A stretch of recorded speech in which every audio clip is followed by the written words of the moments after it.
Janata garage సినిమాలోని item song కోసం తమన్నాని unit సంప్రదించిందని, ఎన్టీఆర్తో ఆడిపాడేందుకు ఆమె గ్రీన్ సిగ్నల్ కూడా ఇచ్చిందని వార్తలొస్తున్నాయి. ఈ విషయమై యూనిట్ నుంచి ఇంకా అధికారిక ప్రకటన అయితే రాలేదు. దాదాపు కన్ఫర్మ్ అయినట్లు యూనిట్ కి సంబంధించిన సన్నిహిత వర్గాలు పేర్కొంటున్నాయి.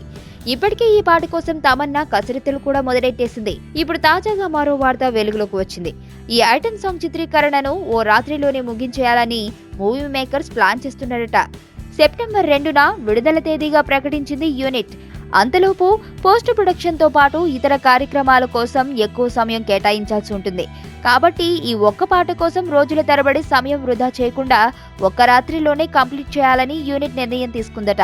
ఇలా ఈ ఒక్క నైట్లోనే షూట్ చేయనున్న ఈ ఐటెం పాట కోసం తమన్నా 42 లక్షల పారితోషికం డిమాండ్ చేసిందట.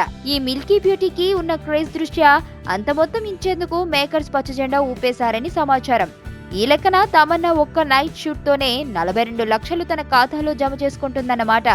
కాగా కొరటాల శివ దర్శకత్వంలో తెరకెక్కుతున్న ఈ సినిమాలో ఎన్టీఆర్ సరసన నిత్యా మీనన్, సమంత హీరోయిన్లుగా నటిస్తున్నారు.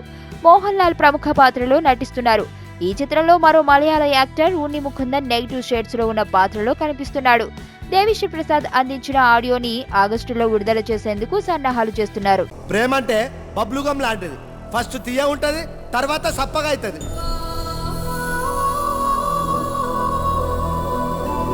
నువ్వు ఒక్క మాట అడిగి చూడు, నీకోసం హీరో ఏంటి నిజంగా టెర్రరిస్ట్ కూడా అయిపోతా. అదే దోస్తాననుకో చాక్లెట్ లెక్క తిన్నంతసేపు తీయ ఉంటది.